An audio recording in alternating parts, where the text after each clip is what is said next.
Assalamualaikum warahmatullahi wabarakatuh. Perkenalkan, nama saya Livia Ramasari dari Prodi Manajemen. Di sini saya akan membahas tentang beribadah dengan cinta, yaitu tugas dari Bapak Idris Mahmudi selaku dosen Al-Islam dan Kemuhammadiyahan. Jadi, beribadah dengan cinta itu dua kata yang berbeda. Kalau beribadah sendiri itu kayak mengacu kepada kewajiban, beda dengan cinta.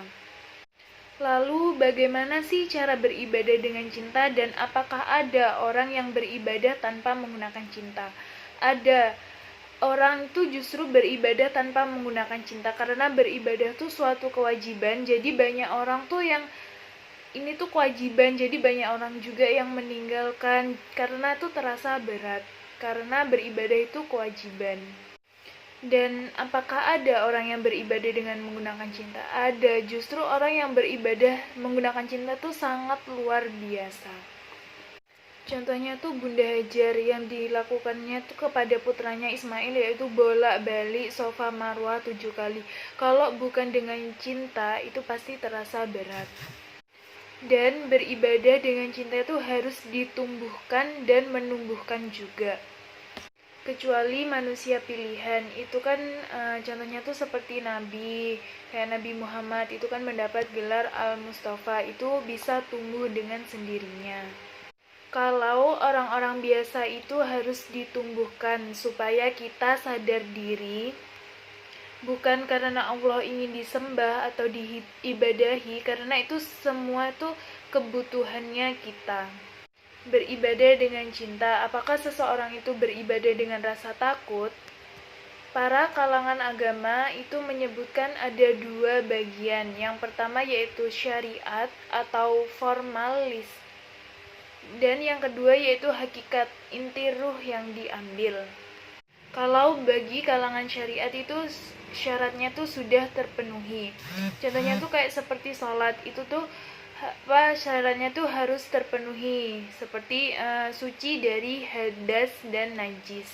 Dan tata cara sholatnya sesuai dengan syariat, bacaannya sesuai dan waktunya sesuai, itu sudah selesai.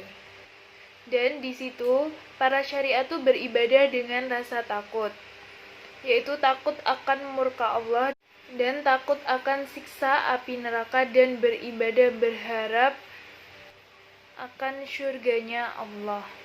Jadi kalau beribadah dengan rasa takut itu takut akan nerakanya Allah, tapi justru mendekat kepada Allah. Dan di era modern ini, apakah kita bisa mencapai tingkatan seperti sufi itu? Itu bisa, tapi sufi dan tasawuf itu harus didefinisikan ulang. Kayak bekerja itu kan untuk mencari ridha Allah, itu sebenarnya tuh juga sufi. Dan contohnya lagi tuh kayak seperti kita nonton drakor, terus mendengar suara azan kita tinggalkan drakornya, kita lalu sholat, itu termasuk juga dengan sufi. Beda dengan kalau kita tuh sudah mendengar suara azan, tapi itu kita masih mementingkan kepentingan dunia, itu dinamakan dengan materialistik, bukan sufi.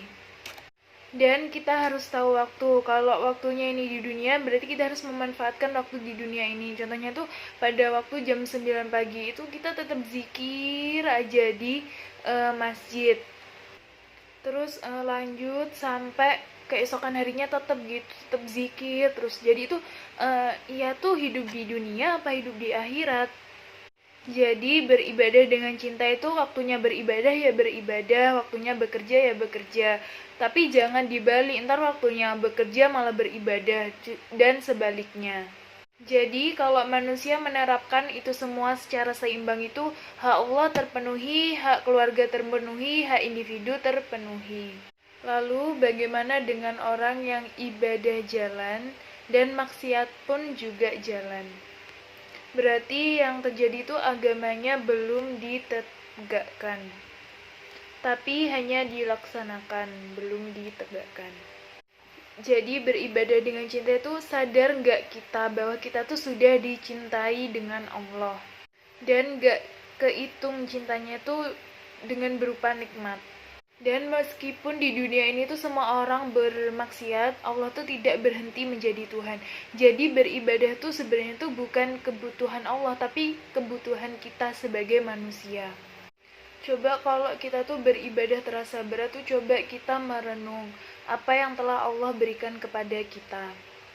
Terima kasih, sekian dari saya, kurang lebihnya mohon maaf. Wassalamualaikum warahmatullahi wabarakatuh.